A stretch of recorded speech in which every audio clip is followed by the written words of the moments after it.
They were trying to see if you were trying to bring anything out of there, huh? Trying to bring any goodies out. I changed my ticket. I changed my ticket to come home a day early, so that sent out a red. That sent out a red flag. Oh yeah. But then, man, I haven't been to Amsterdam yet. Can you imagine me, of all people, never having gone to Amsterdam? Damn. Yeah, well, Kevin just got back from over there. He was in the Netherlands. Oh yeah, that's right. Yeah, I actually set the first part of that thing up over there with this group called 1PW. But I'll be honest with you, I didn't have a good experience with them, so I didn't. I ended up not going on the thing. Sean Morley told me. Sean Morley, Val Venus told me he got kind of shafted by that promotion, and he got half his money up front. And then when he got there, he didn't get the other half. But he was already there, and the people knew he was there. So what's he going to do? Disappoint the people? Right. And see, a lot of the wrestling fans don't understand that about us. We're there, the fans are there, and even though we know the promoters are going to stiff us or we're going to be stiffed, we go ahead and do what we're supposed to do on our end. But and they count on that. They count on us. They count on us giving a shit about the people and not letting the people down. And they know we're not going to. They know. I mean, for the most part, at least I can speak for myself. If I'm there, I'm going to perform for the people if they paid. And then I'll have it out with the promoter, or whatever afterwards. But I'm just getting. I have to get a deposit now. I used to try to be nice with the promoters and all that, and not get as much of a deposit in case I missed the show for some unknown reason. And I mean, now with the way some of my experiences, I've had to actually ask for a deposit. Imagine that. Well, you and I talked about it on the van going over to the building a few weeks ago in California.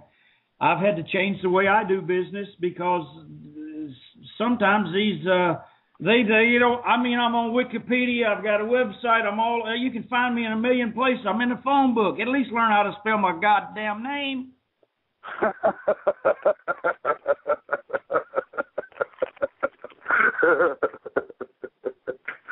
Oh, Jesus.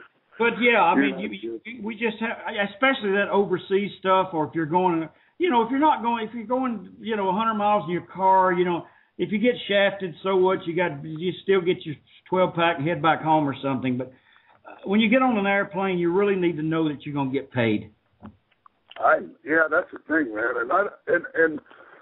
And I don't have that many matches left in me to be wrestling for free.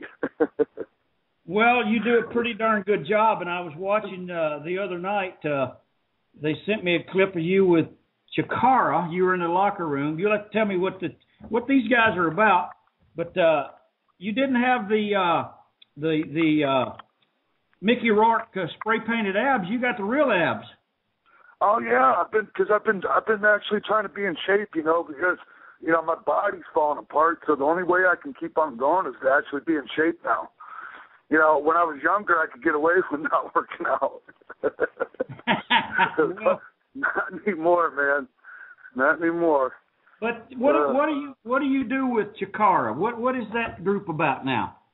Man, that's a real interesting group, and it's an acquired taste. It's not for everybody. They do they have a lot of masked characters like Lucha Libre. It's got a real Lucha Libre feel to it. But it's better than what's in Mexico, because I'm not a fan of the Mexican Lucha Libre, to be honest with you, because I think it looks really fucking phony. It's really phony, yes. And so they try to do it up better, and they have a lot of comedy stuff, and they do the stuff they do it well. It's just not for everybody. But they asked me to come do their annual King of Trios, which is like their WrestleMania, and it's a 3-day tournament, and they asked me to be the 1, 2, 3 kid, and so I said, okay, I'll do it just once. I'm never going to do it again. And I shaved my beard, and I had some 1, 2, 3 kid tights made, and I went out and I tried to work like I used to, and I ended up in a damn wheelchair. Well, after the match I had with Cowboy over there in California 3 weeks ago, I got off the plane on Sunday morning and told the wife, I said, I think I broke my damn ribs. She said, from what? I said, I hit the turnbuckle sideways. She said, well, you don't ever hit a turnbuckle. I said, yeah, but I did it last night. I don't know why I did it.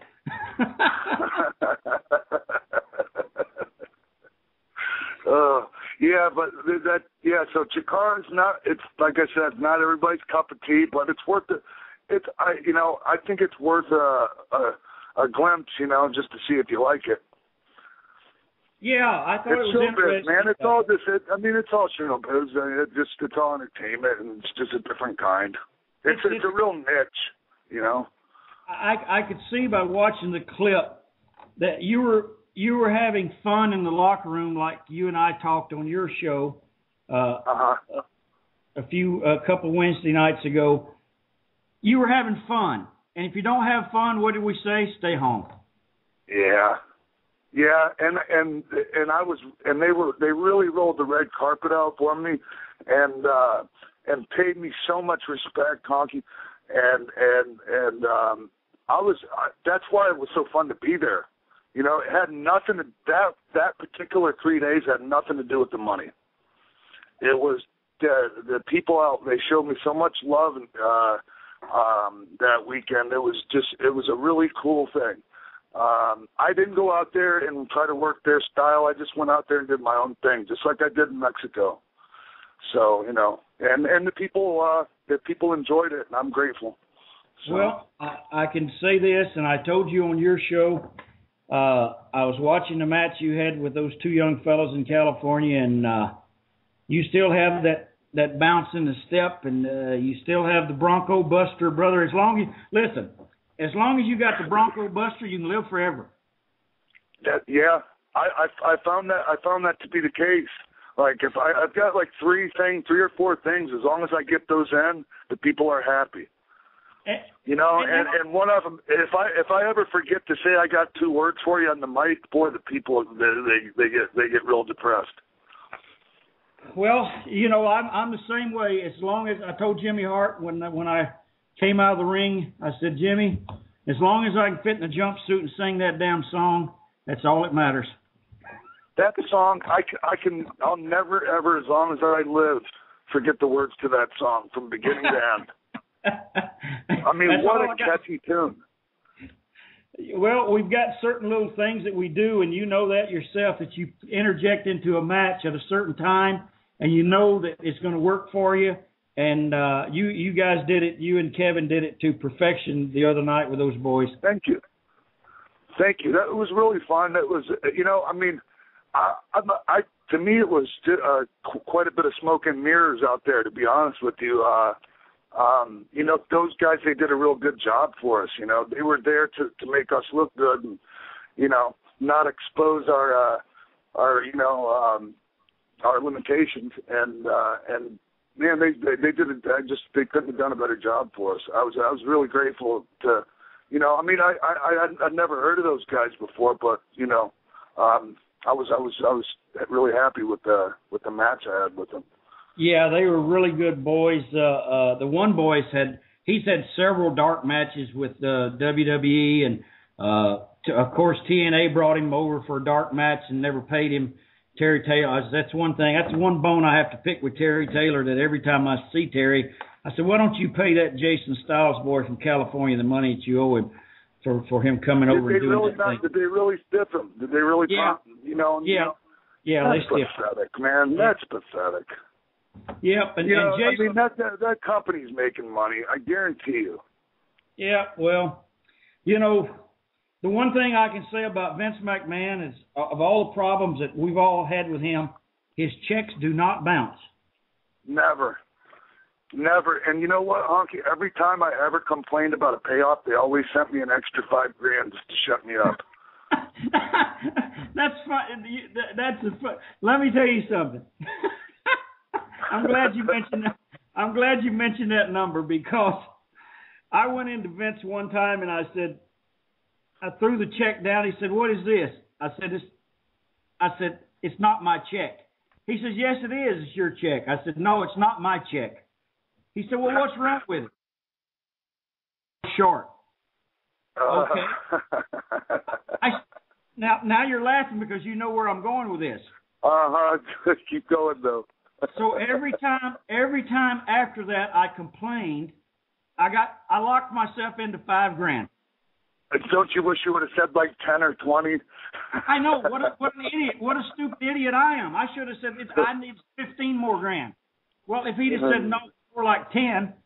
So they called me to come and do one of their shows one time 10 years ago, and Jim Ross, I said, well, what does it pay, Jim? He said, $5,000. See, they know my number. Yep, exactly.